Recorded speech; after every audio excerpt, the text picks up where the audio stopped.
Hi, welcome to How to D&D. My name is Fred Wheeler, and today I want to talk about Dungeons and Dragons. So actually Dungeons and Dragons 5e, but actually I have a guest with me who's going to talk specifically about how to run Dungeons and Dragons or play Dungeons and Dragons with kids. That's Dungeons and Dragons 5e. Hi, Sadie. Hello, I'm Sadie Rogers. I'm in Chicago and I do run Dungeons and Dragons online for kids ages 9 to 14 primarily, but have also been recently delving into running it for much younger kids, ages 5 to 8. And I have lots of exciting things to share with you that may kind of demystify that. I've run a lot of Dungeons and Dragons. There's lots of different types of games. And I was kind of interested to know what types of adventures or Dungeons and Dragons adventures or games do kids like? What do they enjoy? I started out running Minds of phandelver for kids, and I honestly could not recommend it more. It is easy to follow, and it hands the DM a pre-made town with all of these options. Now, that being said, it also allows you to homebrew out from it very easily. So Minds of phandelver in the starter kit is a great option, especially if you're a starter DM. I also think that I've been running Storm King's Thunder with kids, and I have found that that is perfecto for kids because it doesn't really do anything too adult in there. It's slaying giants and dragons and stuff like that, but it also has this amazing chapter about the North, where it just goes into detail about the Sword Coast in the North and all these places, and it has a billion different side quests in there. So I can cater my games. We spoke about this before, but like a perfect example is I had a kid who came to the table. He's 14, and he was like, I am one of the lost children. I was tortured and experimented upon by this person, and there were many of us, and we're wandering around, and I need to find my lost children friends, these other creatures who have been misshapen and mistreated. And he wanted to play Storm King's Thunder. So I was like, okay, I got to make this work. I found the section in Storm King's Thunder about Helm's Hold, just south of Neverwinter, where it talked about the Splinter faction and of the Order of the Gauntlet, and they were persecuting basically demonic entities. So I was like, oh, this is great. There's so much here. Why not have the lost children be being persecuted, and he has to go save them now? So the whole group has to go there. So Minds of phandelver and Storm King's Thunder are great for kids. They don't get too weird or go anywhere that's too confusing. And they both have extremely easy homebrew capabilities.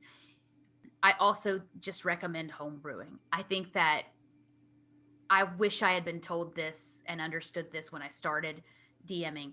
Homebrewing is always going to be easier than running a module. It just is. Sorry, Wizards of the Coast, but it's true.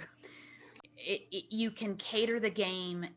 You know, you can use the rough elements of a module if you want, but you can cater the game to the table, and it's just, it takes a huge weight off your shoulders. You're not having to read a whole book before you start. I power read through Minds of phandelver, Storm King's Thunder, and Curse of Strahd, and it was so stressful. And if I had known that I could just take my time and like let them figure out the world they're in and stuff like that. So Now, it's interesting that you mentioned the Lost Mine of Phandelver because I have a series of videos on explaining how to run that adventure. And I think it's a pretty good adventure in terms of a Wizards of the Coast adventure. But it's funny, Wizards of the Coast don't really make particularly good pre-made adventures. I'm going to be slayed by the internet for saying that, but they don't. I know this because I've seen people do it better. And one of the companies that I've seen do it really well in products is actually Kobold Press. And they put out a book called Prepared and Prepared 2 and the Book of Lairs. And one of the things I really liked about the Prepared books is you get a map for the location and adventure, one map, that's it. One page of material to run, that's it. I can prepare it in 5 minutes as an adult. I can read through there. It's got everything I need. I don't really have to make very much up, but I can if I want. And I found those to be absolutely brilliant. And I can't recommend them more. So when people say, pre-made adventures aren't such a good idea, I think, well, actually, it comes down to the type. I think those probably a better use of people's time. And I think a lot of the side quests in Storm King's Thunder are probably, not all of them, but I would say most of them are pretty good because they're pretty stripped down.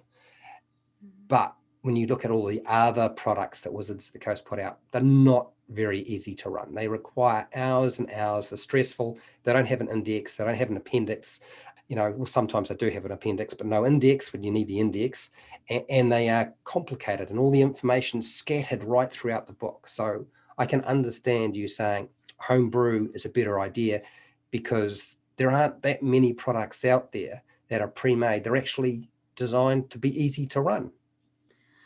Yeah, when I was learning to DM for kids, I mean, specifically I DM for kids. I've run a couple adults through Minds of Phandelver, and I crashed and burned with adults. I'm so much better with kids. That's what I do, right?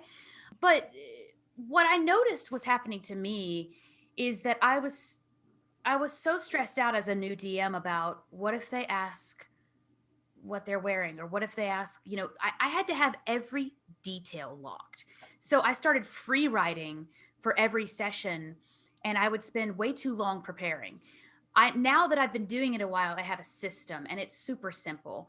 I spend 1 hour prepping for a 2-hour session. So 50% of the time you're going to run, you're going to spend preparing, right? If it's a 1 hour session, 30 minutes and so on. I do a little loose bit of free writing and maybe determine voices and things like that.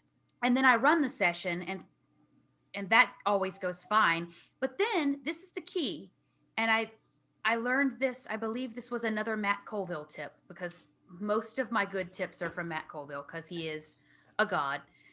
He talked about when last we left our heroes, like recapping, letting the players sometimes recap is always helpful. He spoke to that. I started writing these really fun, almost podcast intro recaps for the kids. So like every session we start out with a recap, and then they add to it as well. That's not actually really for the kids. It's more for the DM to kick you back into the session a little bit if you write it right after running the game. Also, speaking to preparation, this is another Matt Colville tip as well, especially with kids. Introducing the big boss right away is the way to go. The big bad evil guy or big bad evil girl or human creature or whatever, having something in the game, a poster, a crumbled up letter, something that shows them the like end game person right away is super exciting for kids and builds mystique. It's super fun. And then also specifically with younger kids, as a DM, definitely liven up your body and play the characters physically. You don't have to give them accents or anything like that. Don't worry about that. They don't even have to have different tones. But if they can all have different ways that they appear when they're talking, I think it's the best advice for a DM with adults too. But with kids, go a little further with that and have them always have a limp or always be doing a thing, so that the kids know that's Bob and that's that kind of thing. So it's fun for them, and then you'll find that they quickly start making fun of them and things like that, and it becomes a whole bit. So this has been a great conversation, Sadie, so thank you very much. So where can people find you, Sadie?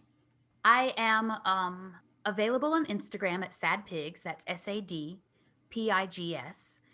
And I am also working on a film about some adults playing D&D that is in early development, called Heart of the Trepid, and it's on Instagram at Heart of the Trepid. That's TREPID. My YouTube is Sadie and Valinor, and I'm kind of all over the internet. So come find me, ask me any questions, hit me up anytime. I'm around. Thank you. So I'm going to put all of those links, or as many as I can, down in the description so you can find those. Thank you, Sadie, for being on. And hey, till next time, keep rolling those 20s.